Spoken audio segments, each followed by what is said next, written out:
All right, you probably heard this. The Commerce Department now says new home sales were down 5.3%, lowest level in 17 years. Now, despite slews of reports like this, right, my next guest says there is no housing meltdown. Greg Rand is the managing partner of the Rand family of companies, which includes Rand Mortgage and Prudential, Rand Realty. So I assume he knows what he's talking about. No meltdown? No meltdown. If you think about the national statistics of housing, okay, since 2000 to 2006, the median sale price went up 65%.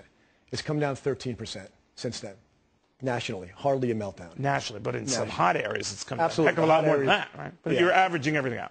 Well, you have to. If you only pick Miami and Las Vegas and San Diego, you're going to have much higher numbers. But they were. But wasn't the argument with those hot cities that they're barometers for the rest? I don't think so. No. I think places like Milwaukee and San Antonio and Honolulu can be barometers as well. But at this point, they're really not barometers for the rest. They're the hottest markets. They saw the steepest appreciation. You think back to 2004, 2005, you saw places like that seeing 15, 25, 30% appreciation year over year. So it makes a lot of sense they would have the deeper cut.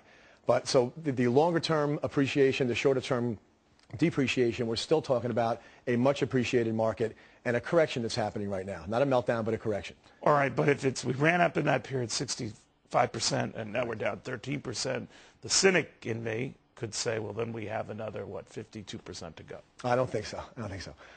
But I will say this. There's another stat that's important to know, and that is that the number of foreclosures are always talked about as doubling, okay? And I'm the first one to, I understand the pain that foreclosures cause to families. I spent last night doing a workshop for 150 families in our community that are facing foreclosure. And we had nonprofit counselors and government officials there to help share information with them. So I just came off of a place where I looked right into the eyes of people that are feeling the pain.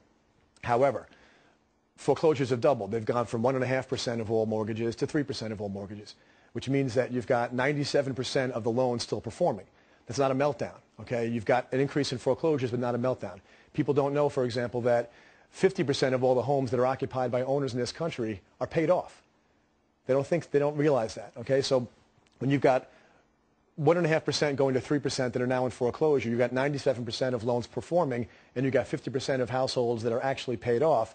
What you have is a painful but still isolated situation. But you've got those 97% who are going to have to foot the bill, it seems, for some sort of huge mortgage rescue for the 3% or so that got in deep for whatever reason. It looks like they could be coming down the pike that way. I think. How do you feel about that?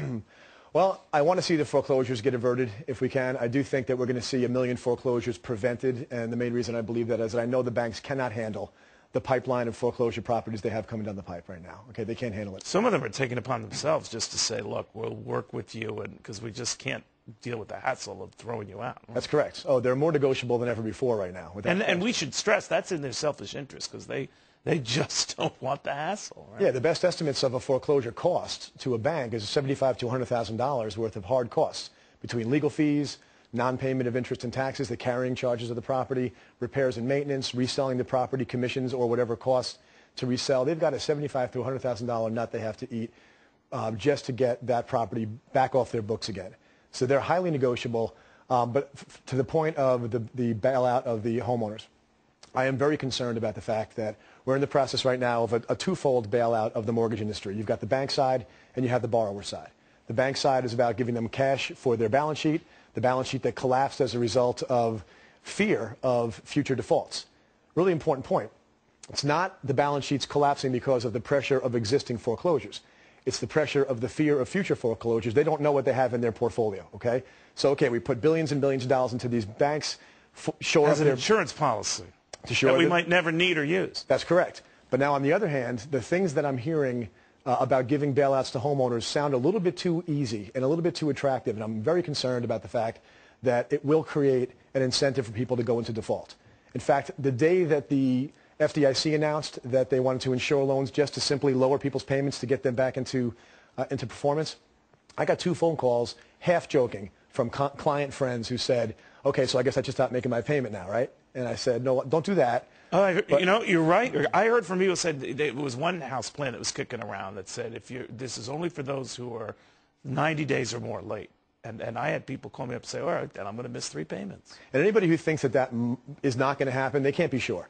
And my fear is this: if they do create a program that incents people to default, what's going to happen at the end of the first quarter when the reports come out that say defaults are worse than expected, even worse than anticipated? You're going to keep pushing it.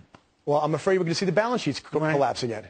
So after putting hundreds of billions of dollars in, we're going to go and it's a boomerang right back in the head again.